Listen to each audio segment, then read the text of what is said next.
시청자 여러분 안녕하십니까? 8월 3일 목요일 RK9 뉴스 시작합니다. 어제 발표된 트럼프 행정부의 이민법 개정안에 대해 갑론을박이 진행되고 있는데요. 특히 가족 이민의 근간을 훼손하는 내용을 담고 있는 것으로 알려져 큰 충격을 던져주고 있습니다. 자세한 내용 조한규 기자가 취재했습니다. 어제 발표된 트럼프 행정부의 새로운 이민법 개정안의 주요 내용은 점수제 영주권 발급입니다. 즉, 지난 60년대 중반부터 유지되어 오던 가족 이민 중심의 이민법을 영어를 잘하고 숙련된 외국인들에게 문호를 개방하겠다는 것입니다. 더 나아가 그동안 시민권자 직계가족은 문호의 제한을 받지 않았는데 이번에 추진되는 법안이 통과될 경우 시민권자의 부모는 제외되는 것으로 나타나 큰 파장이 예상되고 있습니다. 제가 깜짝 놀란 거는 우리가 이제 보통 이제까지 시민권제 직계 가족은 문호의 제한도 안 받고 이민을 허용을 했거든요. 근데 거기서 부모를 빼버렸어요. 즉 시민권제 부모님도 이제는 이민을 허용을 안 한다는 얘기예요. 오직 직계 가족은 배우자와 21세 미만 미성년 자녀. 그게 굉장한 차이인 것 같아요. 충격적이에요. 시민권자의 부모의 경우에는 특별 W 비자를 발급하는 것으로 대신하겠다는 내용을 내비치고 있는데 이럴 경우 부모는 취업도 할 수 없고 사회보장 혜택도 받지 못하게 돼 임시 체류 비자 형태로 5년마다 비자를 갱신해야 합니다. 가족 이민의 경우 2순위 A, 즉 영주권자의 배우자와 21세 이하 미성년 자녀에게만 영주권 문호가 열리게 되는 겁니다. 그나마 다행인 것은 법안이 통과되더라도 이미 청원서 승인을 받고 문호가 열리기를 기다리는 사람들에게는 소급 적용이 되지 않는다는 겁니다. 소급 적용을 안 한다는 얘기죠. 그래서 이미 형제 초청이 돼 있다든지 시민권자 기혼자녀 초청이 돼 있다든지 하시는 분들은 계속 유효한 걸로 일단은 밝혀지고 있습니다. 이미 청원서 승인을 받고 접수를 받고 문호 대기를 기다리시는 분들이 많거든요. 예를 들어서 형제 초청의 문호 대기 기간이 약 13년 정도, 기혼 자녀가 약 9년 정도. 그런데 그분들은 다 아직은 유효하다는 거죠. 한인사회 이민자 권익단체인 민족학교는 국경장벽 설치, 청소년 추방유예 정책, 다카 폐지 움직임에 이어 이민자에 대한 전면적인 공격이 본격화된 것으로 파악하고 있습니다. 이 법안이 통과된다면 가족 중심의 이민 제도는 폐지 수순을 밟게 될 것으로 우려하고 있습니다. 가족 상관없어요. 일단은 돈이 있냐, 영어를 잘하냐, 기술이 있냐, 미국이 필요한 사람만 선별적으로 뽑겠다는 거거든요. 그럼 이제 가난하고 돈이 없고 영어를 못하는 사람은 아무리 미국의 시민권자가 있어도 20년, 50년 기다릴 수밖에 없는 사람이 결국 현실적으로는 이민 못 오게 되는 거죠. 또한 연방의회가 휴회에 들어간 지금 지역 사무실로 와 있는 연방 상하원 의원들에게 현재의 이민제도법과 드림 법안 등 이민자 권익을 위해 필요한 법안에 대해 지지해 줄 것을 요구해야 한다고 강조했습니다. 9월 노동절 휴일이 끝나고 의회에 됐을 때 이 이슈에 대해서 우리 입장을 갖고 있는 연방 하원 의원들이 상원들이 적극적으로 그 입장을 의회 내에서 펼칠 수 있도록 저희가 지지해야겠죠. 그리고 이걸 반대하는 의원들한테 대해서는 계속 압력을 넣어서 우리 입장에 이해하고 지지할 수 있도록 저희가 노력을.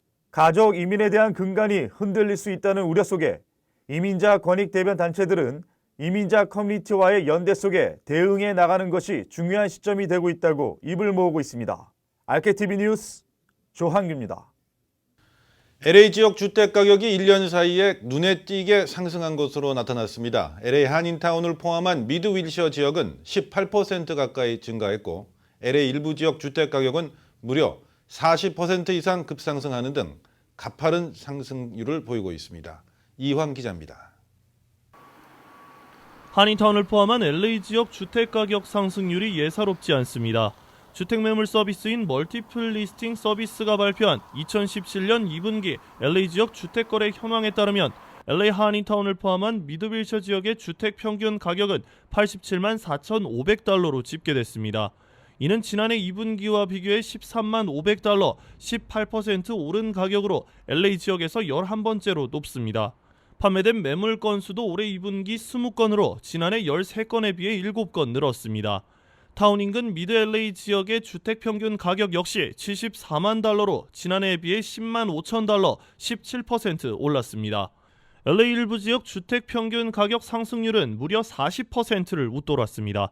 LA 지역에서 가장 주택 평균 가격이 많이 오른 지역은 플라야 델레이로 178만 5천 달러를 기록했습니다. 122만 500달러를 기록한 지난해 2분기와 비교하면 무려 46%나 상승한 겁니다. 판매 건수 역시 11건에서 17건으로 6건 늘었습니다. 베버리힐즈 포스트오피스 지역 주택 평균 가격 역시 지난해와 비교해 40% 오른 335만 2,500달러로 2위를 기록했습니다. 이처럼 주택 평균 가격이 증가하는 이유는 주택 공급에 비해 수요가 늘어난 데 따른 것으로 분석됐습니다. 캘리포니아주 부동산 협회 제프 맥킨토시 회장은 올해와 지난해 2년간 LA를 비롯한 캘리포니아주의 주택 매물수는 가장 낮은 수준이라고 우려했습니다. RKTV 뉴스 이황입니다. 과거 대학생들의 발목을 잡아왔던 배치 시험과 보충 수업이 칼스테이트 전 캠퍼스에서 전면 폐지됩니다. 40%에 달하는 신입생들이 영어와 수학 등 주요 과목에서 대학 수학 능력을 갖추지 못해 졸업이 늦어지는 것을 우려한 것입니다. 문지혜 기자가 보도합니다. 칼스테이시 영어와 수학 과목의 배치 시험, 플레이스먼트 이그잼과 보충 수업 제도를 내년 가을부터 전면 폐지할 계획입니다. 칼스테이 티모시 와이 총장은 고등학교 성적, ACT와 SAT 점수 등을 토대로 신입생들을 나누는 현 시스템을 개편해 빠른 졸업을 가능하게 해야 한다고 밝혔습니다. 실제로 매년 가을마다 평균 2만 5천 명 이상의 신입생들은 보충 수업에 참여해야 하는 처지에 놓이고 있습니다. 최근 조사 결과 칼스테이트에서 매년 40%의 신입생들은 대학 수학 능력을 충족하지 못하고 있는 것으로 드러났습니다. 이들은 전공 강의를 듣기까지 최대 3개의 보충 수업을 거쳐야 했고 이로 인해 재학 기간이 늘어나 금전적인 어려움도 겪어왔습니다. 특히 캘리포니아 공공정책연구소에 따르면 보충 수업에 배정된 학생들은 정상적인 학점 이수에 방해를 받았고 뒤늦은 졸업으로 취업도 힘들었습니다. 일부 학생들은 부담을 이기지 못하고 중퇴를 선택하기도 합니다. 반면 새로운 시스템은 대학 수학 능력이 떨어지는 학생들도 전공과 보충 수업을 동시에 수강할 수 있게 했습니다.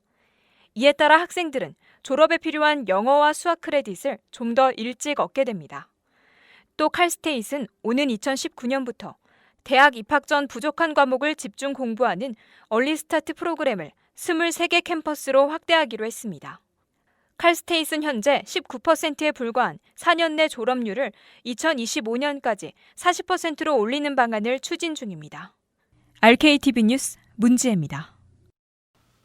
북한의 대륙간 탄도미사일 ICBM 발사에 대응하는 유엔 안보리의 새 대북 제재 결의안이 한 달여간의 진통 끝에 수일 내에 채택될 가능성이 높아지고 있습니다. 워싱턴에서 한면택 특파원이 보도합니다. 북한이 미 본토까지 타격할 수 있는 ICBM 대륙간 탄도미사일을 발사한 데 대해 자동적으로 새 제재 조치를 부과하려는 유엔 안보리의 새 대북 제재 결의안이 채택 카운트다운에 들어가고 있습니다. 비토권까지 갖고 있는 유엔 안보리 5개 상임이사국들 가운데 미국과 중국이 사실상 새 대북 제재 결의안에 합의하고 마지막으로 러시아의 동의를 모색하고 있습니다. 이번 결의안은 미국이 마련해 먼저 중국에게 제시하고 그간 협의해 왔으며 곧 안보리 15개 이사국들에게 회람한 후에 러시아만 동의하면 안보리 전체 회의에서 채택하게 될 것으로 예상되고 있습니다. 중국과 영국, 프랑스, 일본의 유엔 주재 대사들은 공감대를 이룬 새 대북 제재 결의안이 진전을 이뤄 수일 내에 채택될 가능성이 있는 것으로 밝혔습니다. 부정적인 입장을 밝혀온 러시아도 결의안 내용을 검토해야 할 필요성을 지적하고 있으나 적어도 비토하지는 않을 것으로 시사하고 있습니다. 이에 따라 북한이 지난 7월 4일 미국 독립기념일에 맞춰 발사한 ICBM에 대응해 모색해온 안보리의 새 대북 제재 결의안은 한 달여간의 진통 끝에 앞으로 수일 내 채택될 것으로 예측되고 있습니다. 이 앞서 니키 헬리 유엔 주재 미국 대사는 북한이 7월 4일에 이어 28일에도 두 번째 ICBM을 발사하자 북한에 대해 말할 때는 지났다며 중국은 어떤 행동을 취할지 결정해야 한다고 압박한 바 있습니다. 미국은 특히 북한이 유엔 제재 결의를 무시하고 잇따라 탄도미사일을 발사하고 있는데도 안보리가 아무런 벌칙을 가하지 않으면 미국의 독재 행동이 불가피해진다고 경고해 왔습니다. 이에 중국과 러시아도 북한이 24일 만에 ICBM을 또 발사하고 미국을 자극하자 수용 가능한 새 대북 제재 결의안을 채택하는 쪽으로 기운 것으로 해석되고 있습니다. 새 대북 제재 결의안에 어떤 조치가 담겨 있는지는 아직 공개되지 않고 있으나 니키 헬리 미국 대사는 북한에 들어가는 원유와 경화, 현금을 제한하는 추가 제재 조치를 취하고 기존 제재 조치들도 보다 철저히 이행하도록 촉구하게 될 것임을 시사한 바 있습니다. 미국은 안보리의 대북 제재가 북한의 핵미사일 도전을 막는 데 효과를 거두지는 못하고 있으나 국제사회가 한 목소리로 북한의 잘못된 행동에 대해 다자 제재를 취함으로써 파급 효과를 볼 수 있는 중요한 조치로 간주하고 있습니다. 워싱턴에서 RKTV 뉴스 한면택입니다. 하시엔다 하이츠 지역 100만 달러에 달하는 고가 주택에서 마약을 불법 제조해오던 한인 일당이 검찰에 검거됐습니다.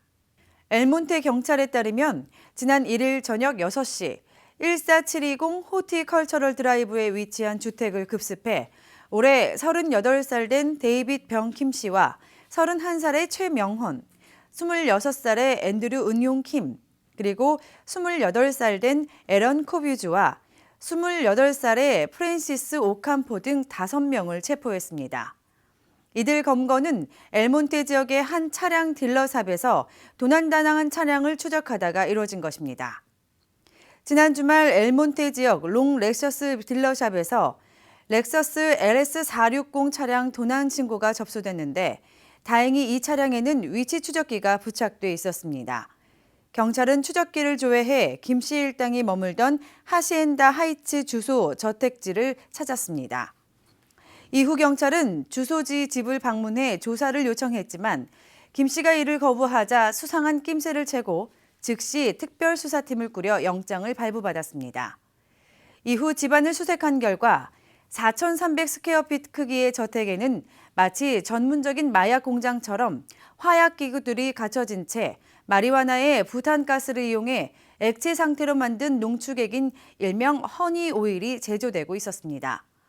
허니 오일은 일반 마리화나보다 환각 성분이 3배나 많아 효력이 빠르고 오래 지속되는 것으로 알려져 있습니다. 체포된 김 씨를 포함한 5명은 각각 7만 5천 달러 보석금을 내고 일단 풀려난 상태입니다. 잠시 후에 뉴스 계속됩니다.